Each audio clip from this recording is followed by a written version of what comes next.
হঠাৎ করেই এক মাতাল পা ফসকে রেললাইনে পড়ে যায়। আশেপাশে দাঁড়িয়ে থাকা লোকজন মূর্তির মতো তাকিয়ে থাকে, যে কোনো মুহূর্তে ট্রেন চলে আসবে। একটা অপরিচিত মাতালের জন্য কেউ জীবনের রিস্ক নিতে চায় না। হঠাৎ করেই ভিড়ের মধ্য থেকে কাটো নামের একটি ছেলে হিরোর মতো জাম্প করে নেমে গেল ট্রেন লাইনে। মাতালটিকে তুলে আনার জন্য আশেপাশের লোকজনকে সাহায্য করতে বলে, কিন্তু সবাই একজন আরেকজনের মুখের দিকে তাকিয়ে থাকে। কাটো ভিড়ের মধ্যে তার ছোটবেলার ক্লাসমেট কেইকে দেখতে পায়। সে কেইকে সাহায্য করতে বলে, কিন্তু কেই কিংকর্তব্য বিমূঢ় হয়ে বলদের মতো দাঁড়িয়ে থাকে।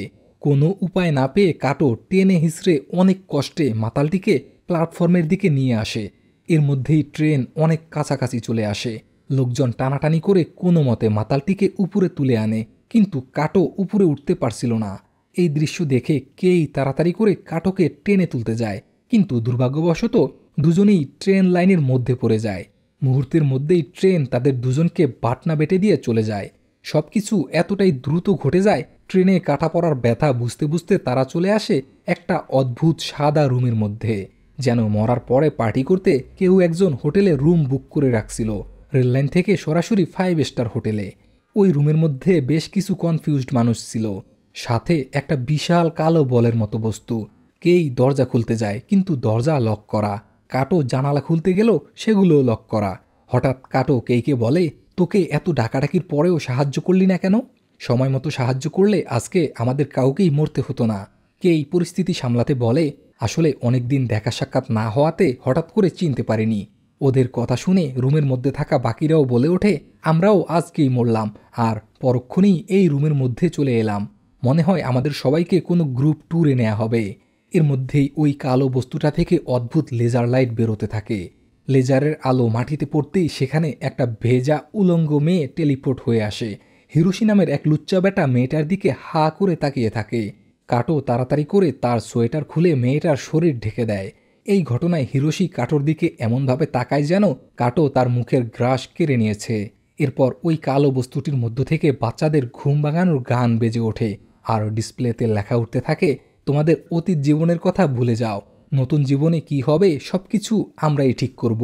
এরপর ওই কালো বলটা একটা পেঁয়াজের মতো চুলওয়ালা এলিয়েনের ছবি দেখিয়ে বলে, এটাই হলো তোমাদের পরবর্তী মিশন, বাঁচতে হলে যে কোনো মূল্যে এই এলিয়েনটিকে শেষ করতে হবে। এরপরই ফটাস করে ওই কালো বস্তুটা থেকে বেশ কয়েকটি ড্রয়ার বের হয়ে আসে। ড্রয়ারে অনেকগুলো অত্যাধুনিক বন্দুক ছিল, এমনকি ভিতরে একটি মানুষ বসেছিল।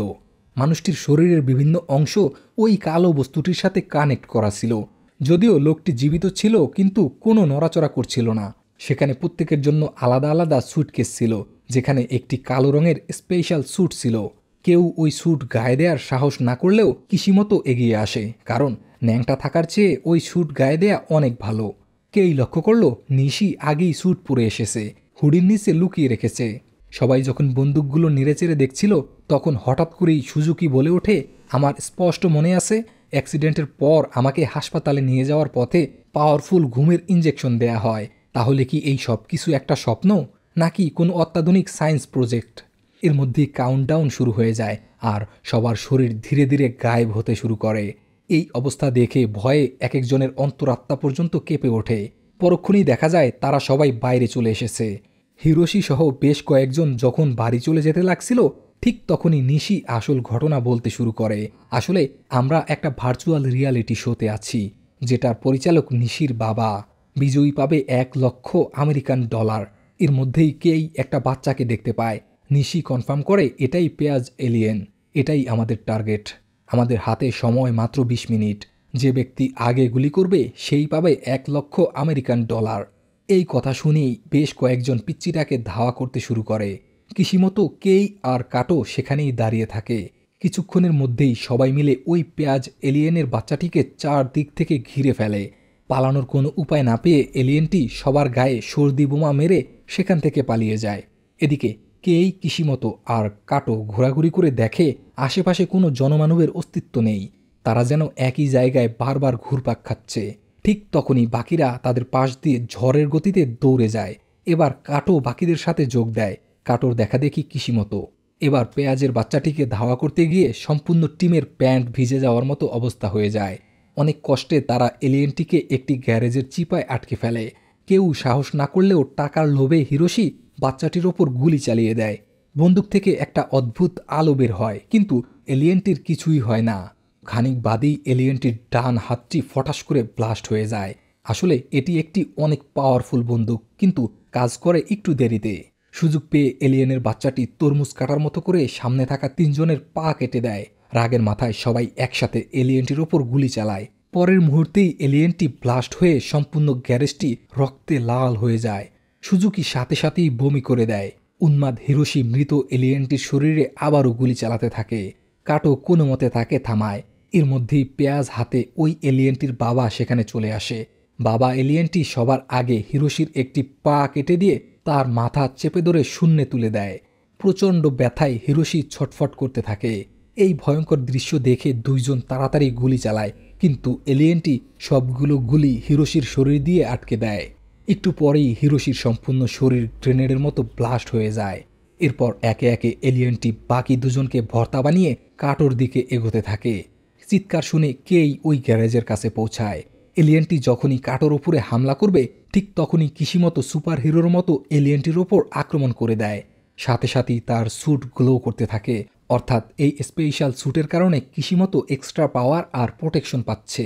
এবার এলিয়েনটি কিসিমতো আর কাটো দুজনকে দুদিকে ছুঁড়ে ফেলে দেয়, কিন্তু স্পেশাল স্যুট থাকার কারণে কিসিমতোর কিছুই হয় না।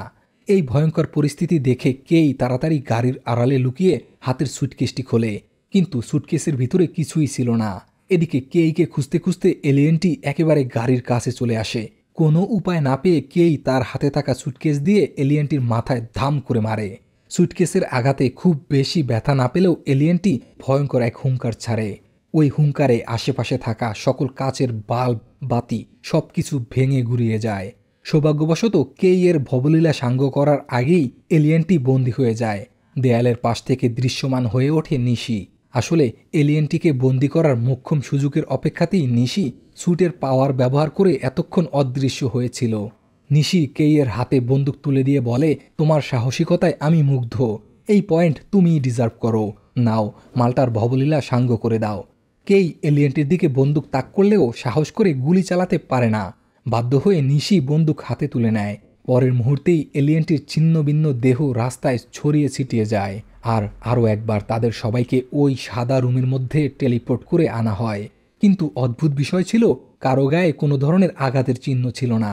এমনকি অর্ধমৃত সুজুকিও সেখানে সম্পূর্ণ সুস্থ অবস্থায় ফিরে আসে।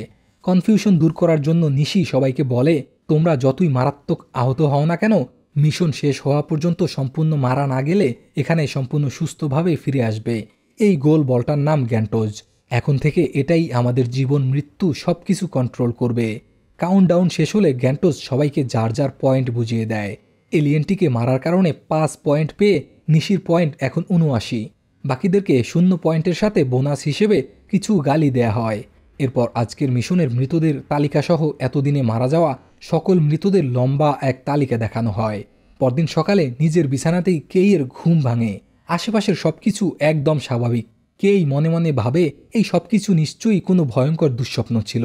কিন্তু মেট্রো স্টেশনে গিয়ে দেখতে পায় সেখানে পোস্টার লাগানো, ট্রেনে কাটা পড়ে গতকালকেই 2 জন যাত্রী মারা গেছে। ওই সবকিছু কি তাহলে সত্যি ছিল? কেই ক্লাসে গিয়ে মনমরা হয়ে বসে থাকে, যেটা নিয়ে অনেকেই হাসি তামাশা করে। কিন্তু কোজিমা নামের একটি মেয়ে চুপচাপ তার স্কেচ করতে থাকে।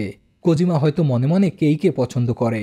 ক্লাস শেষে কোজিমা কেইয়ের সাথে কথা বলার চেষ্টা করে, কিন্তু কেই তাকে ইগনোর করে সেখান থেকে চলে যায়। বিকেলবেলা কেই কাটোকে খুঁজতে তার পুরাতন ঠিকানায় যায়, কিন্তু অবাক হয়ে দেখে সেই বিল্ডিংটি আর নেই। এখন এটা শুধুই একটা পার্কিং লট। এরপর হাঁটতে হাঁটতে কেই ওই জায়গায় পৌঁছায় যেখানে এলিয়েনটির সাথে তাদের লড়াই হয়েছিল। দেয়ালের দাগগুলো একদম স্পষ্ট থাকলেও গ্যারেজ ছিল একদম পরিষ্কার, যেন কিছুই ঘটেনি। ঠিক তখনই কিশিমোতো সেখানে উপস্থিত হয়। তার সবকিছু পরিষ্কার মনে ছিল, এমনকি তার কাছে ওই স্পেশাল স্যুটটিও ছিল। যেহেতু বিষয়টা অনেক অবাস্তব ছিল, যার কারণে তারা পুলিশের কাছেও যেতে পারে না। হঠাৎ করেই কিশিমোতো বলে ওঠে, আজকে রাতটা কি তোমার সাথে থাকতে পারবো? বাড়িতে এসে কিশিমোতো আসল ঘটনা খুলে বলে।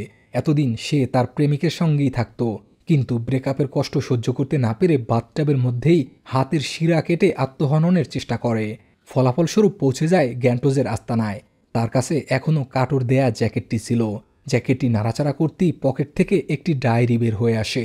কেই ডায়েরিটি পড়ে বুঝতে পারে কাটো মূলত জামিনে আছে। কেই দুয়ে দুয়ে 4 মিলিয়ে ফেলে।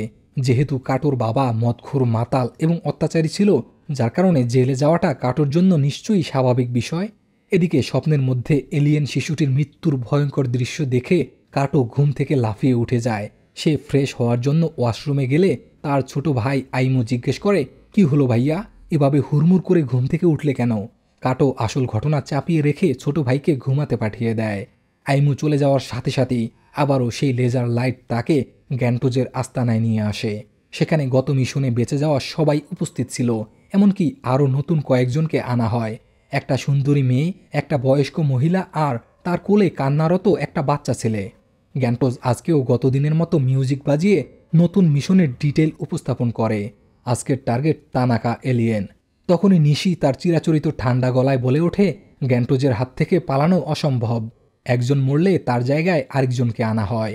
এদিকে কেই আর কাটোর মনে পড়ে যায় গত মিশনে নিশি পেঁয়াজ এলিয়েনকে ফাঁদে ফেলার জন্য টোপ হিসেবে 3 জনকে বলি দেয়। সে নিশ্চয়ই আজকেও একই কাজ করবে। এর মধ্যেই গ্যান্টোজ সবাইকে টেলিপোর্ট করা শুরু করে। শুরুতেই নিশি ওই বাচ্চা আর তার দাদিকে টেলিপোর্ট করে। বাকিরা তাড়াতাড়ি করে অস্ত্র আর স্যুট পরে নেয়। ওই বাচ্চা আর তার দাদি একটি পার্কিং লটে পৌঁছায়। মুহূর্তের মধ্যেই তানাকা এলিয়েন তাদেরকে খুঁজে বের করে ফেলে। তার মুখ খুলতেই অনেক উজ্জ্বল একটা আলোকরশ্মি বের হয়ে দাদি নাতিকে সেখানেই শেষ করে দেয়। খানিক বাদে কেই সেখানে টেলিপোর্ট হতে থাকে। সামনেই বাচ্চা আর বৃদ্ধ দাদির নিথুর দেহটি খুঁজে পায়। খানিকটা দূরে দাঁড়িয়ে থাকা এলিয়েনটি তাকে আক্রমণ করার প্রস্তুতি নেয়। কেই তার বন্দুক তাক করার চেষ্টা করে, কিন্তু তার হাত এখনও সম্পূর্ণরূপে টেলিপোর্ট হয়ে আসতে পারেনি। কেই গুলি চালাতে চালাতে এলিয়েনটিও আক্রমণ করে দেয়। সৌভাগ্যক্রমে স্পেশাল স্যুট থাকার কারণে কেই প্রাণে বেঁচে যায়, আর তার গুলিতে এলিয়েনটির মিউজিক প্লেয়ারটি ভেঙে যায়। এলিয়েনটি কেইয়ের ওপর আরেকবার আক্রমণ করার বদলে অদৃশ্য নিশির ওপর আক্রমণ করে দেয়। এই আক্রমণে নিশির অদৃশ্য হওয়ার গ্যাজেটটি নষ্ট হয়ে যায়। এই সুযোগে এলিয়েনটি আয়রন ম্যানের মতো উড়ে এসে নিশিকে এলোপাথারিভাবে মারতে থাকে। প্রচণ্ড মার ধরে নিশির প্রোটেক্টিভ স্যুট ভেঙে চুরমার হয়ে যায়। এলিয়েনটি হা করে যখনই নিশিকে শেষ করতে যাবে, ঠিক তখনই কাটো এলিয়েনটির ওপর ঝাঁপিয়ে পড়ে নিশিকে এবারের মতো প্রাণে বাঁচিয়ে দেয়। এবার কাটো আর এলিয়েনটির মধ্যে ধস্তাধস্তি শুরু হয়। কাটো এতটাই শক্তভাবে এলিয়েনটিকে চেপে ধরে যে এলিয়েনটি সেখানেই অজ্ঞান হয়ে যায়। কেই তাড়াতাড়ি করে দৌড়ে নিশির কাছে আসে, কিন্তু নিশির অবস্থা খুবই খারাপ। রক্তাক্ত নিশি মৃত্যুর আগে একটা কথাই বলে, তুই 100 পয়েন্ট জোগাড় করে আমাকে আবার ফিরিয়ে আন। এর মধ্যেই এলিয়েনটির জ্ঞান ফিরে আসে। আবারও শুরু হয়ে যায় ভয়ঙ্কর যুদ্ধ। একে একে সবাই পরাস্ত হয়ে যায়। এক পর্যায়ে কেই গুলি করে এলিয়েনটিকে ধ্বংস করে দেয়, কিন্তু ওই বিস্ফোরণে নিজেও মারাত্মক আহত হয়। মুহূর্তের মধ্যেই সমস্ত গ্যারেজে আগুন লেগে যায়। গ্যান্টোজ আবারও একে একে সবাইকে টেলিপোর্ট করে তার আস্তানায় নিয়ে আসে। কাটো কেইকে খুঁজে না পেয়ে অনেক অস্থির হয়ে ওঠে। সৌভাগ্যক্রমে কিছুক্ষণের মধ্যেই গ্যান্টোজ সম্পূর্ণ সুস্থ সবল কেইকে ওই রুমে টেলিপোর্ট করে আনে। এবার অন্য কেউ কোনো পয়েন্ট পায় না, শুধুমাত্র কেই পায় 7 পয়েন্ট। আর মাত্র 93 পয়েন্ট বাকি। কেই জানতে চায় 100 পয়েন্ট হলে কি হবে? তখন গ্যান্টোজ জানায়, 100 পয়েন্ট হলে তোমার হাতে 2টি অপশন থাকবে। যে কোনো মৃত একজনকে জীবিত করতে পারবে, অথবা তোমার সব কিছু ভুলে গিয়ে আবার স্বাভাবিক জীবনে ফিরতে পারবে। পরদিন ঘুম থেকে উঠে কেই লক্ষ্য করে ওই স্যুট এখনও তার গায়ে ছিল। স্যুটের পাওয়ার টেস্ট করার জন্য কেই রান্নাঘর থেকে একটা ফ্রাইং প্যান নিয়ে এক চাপে বাঁকা করে ফেলে। এমনকি শহরের বিভিন্ন জায়গায় হাই জাম্প করে স্যুটের পাওয়ার টেস্ট করতে থাকে। এর মধ্যেই তার ক্লাসমেট কোজিমার কল আসে, যার কারণে লাফালাফি বাদ দিয়ে কোজিমার সাথে কফি খেতে চলে যায়। কফি খেতে খেতে কোজিমা তার বানানো কমিক বুকটি দেখাতে থাকে, যেটার হিরো হচ্ছে কেই। কমিক দেখতে গিয়ে কেইয়ের মনে পড়ে যায় এই কমিকের মতোই কেই ছোটবেলায় দুষ্টু ছেলেদের হাত থেকে কাটোকে কিভাবে রক্ষা করত। অন্যদিকে কিশিমতো কাটোর বাসায় যায় তার দেয়া জ্যাকেটটি ফেরত দিতে। আলাপ আলোচনার মধ্যে একটা সময় ইমোশনাল হয়ে কাটো স্বীকার করে তার অত্যাচারী মাতাল বাবার হাত থেকে ছোট ভাই আইমুকে বাঁচাতে গিয়েই বাবাকে হত্যা করে। ফলাফলস্বরূপ জেলে যেতে হয় তাকে। রাতে খাবার খাওয়ার সময় কাটো ব্রেকিং নিউজে দেখতে পায় ওই গ্যারেজে ঘটা অগ্নিকাণ্ড নিয়ে পুলিশ ইতিমধ্যেই তদন্ত শুরু করে দিয়েছে। তখন আইমু বলে ওঠে, ভাইয়া, আমি প্রায় স্বপ্নে দেখি তুমি কোথাও যেন হারিয়ে যাচ্ছ। কাটো মুচকি হেসে উত্তর দেয়, না রে বোকা, তোকে ছেড়ে আমি কোথাও যাব না। সেদিন রাতে আবারও গ্যান্টোজের আস্তানায় ডাক পড়ে। পুরনো সদস্যদের সাথে আরও কিছু নতুন মুখ যোগ হয়েছে। আজকের মিশন বদরাগী এলিয়েন। কাটো নতুন সবাইকে অস্ত্র আর স্যুট পরে নিতে বলে। কিন্তু সেখানে থাকা এক বুদ্ধ ভিক্ষু প্রতিবাদ করে বলে, এই সব কিছু শয়তানের কারসাজি, কেউ অস্ত্র হাতে নেবে না। ভিক্ষুর কথা শুনে কাটো অনেক রেগে যায়। সে কাঁপা কাঁপা গলায় বলতে থাকে, আমি আর কারো মৃতদেহ দেখতে চাই না। তখন কেই তাকে আশ্বস্ত করে বলে, ওরা নতুন তো, তাই পরিস্থিতির গুরুত্ব বুঝতেছে না, তুই কোনো টেনশন নিস না, আমি তো আছি। এর মধ্যেই গ্যান্টোস কাউন্টডাউন শুরু করে তাদের সবাইকে একটি মিউজিয়ামের সামনে টেলিপোর্ট করে। তাদের সামনে দুটি পাথরের বিশাল মূর্তি দাঁড়িয়েছিল। তাদের অদ্ভুত চেহারা দেখে সবাই মোটামুটি নিশ্চিত এদের মধ্যে যে কোনো একটা নিশ্চয়ই এলিয়েন। কিভাবে কি করবে সেটা প্ল্যান করতে করতেই এক নতুন সদস্য হঠাৎ করেই বাঁদিকের মূর্তিটিতে ফায়ার করে দেয়। মুহূর্তের মধ্যেই মূর্তিটি ধুলোয় মিশে যায়, কিন্তু পরক্ষণেই ডান দিকের মূর্তিটি তাদের ওপর আক্রমণ করে দেয়। সবাই এদিক সেদিক দৌড়াতে থাকে। এলিয়েনটি তার বিশাল হাত পা ব্যবহার করে একের পর এক আক্রমণ চালিয়ে যায়, কিন্তু সে এতটাই স্লো ছিল যে সেই সুযোগে সবাই নিরাপদে সরে যেতে পারে। ওই বুদ্ধ ভিক্ষু জাদুঘরের ভিতরে পালিয়ে গিয়ে প্রার্থনা শুরু করে দেয়, কিন্তু চোখ বন্ধ করতেই অনেকগুলো হাতওয়ালা একটি মূর্তি তার দিকে এগিয়ে আসতে থাকে। বাইরে সবাই মিলে ওই ভয়ঙ্কর মূর্তিটিকে মারার চেষ্টা করে, কিন্তু মূর্তিটি এতটাই ভয়ঙ্করভাবে জাম্প করে যে জাম্পের শক ওয়েভে সবাই চারিদিকে ছিটকে পড়ে যায়। এই দৃশ্য দেখে ভয় পেয়ে আরেকটি মেয়ে জাদুঘরের ভিতরে লুকায়। এদিকে কেই সুপারহিরোর মতো মূর্তির দুই পায়ের ফাঁকা দিয়ে স্লাইড করে স্টাইলের সাথে গুলি চালায়। পরক্ষণেই এলিয়েনটির একটি পা ধ্বংস হয়ে উল্টে পড়ে তাদের নতুন এক সহযোদ্ধার উপরে।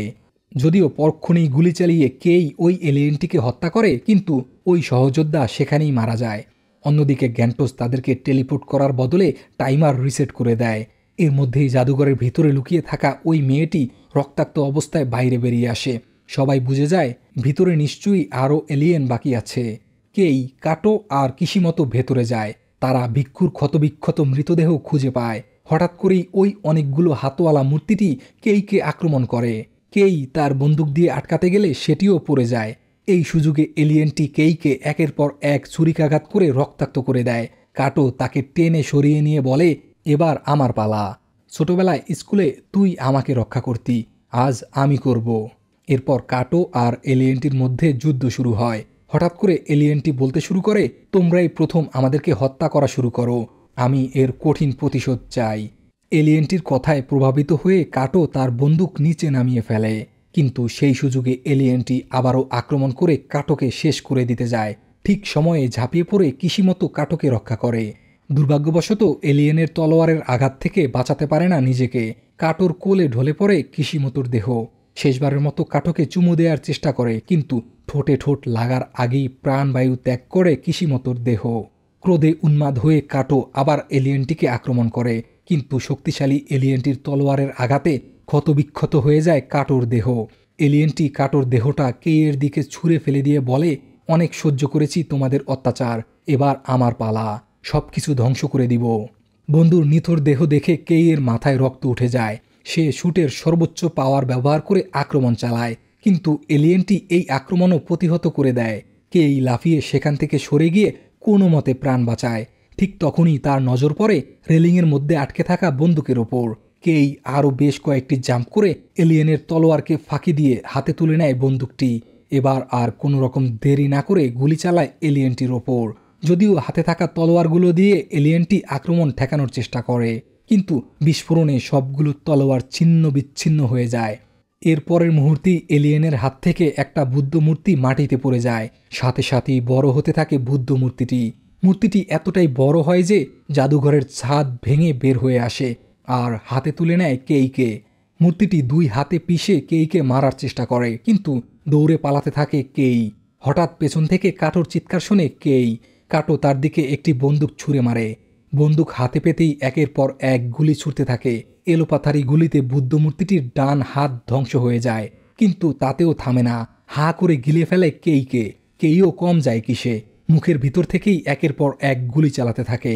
বিশাল এক বিস্ফোরণে এলিয়েনের শরীরটি ছিন্ন বিচ্ছিন্ন হয়ে যায়। সবশেষে ক্লান্ত পরিশ্রান্ত কেই দৌড়ে যায় কাটোর কাছে, কিন্তু বন্ধুকে কোনো রকম সাহায্য করার আগেই তারা টেলিপোর্ট হওয়া শুরু করে। সুজুকি, কেই আর নতুন এক সদস্য গ্যান্টোসের আস্তানায় টেলিপোর্ট হয়। গ্যান্টোস কেইকে মিশনের জন্য 13 পয়েন্ট দেয়।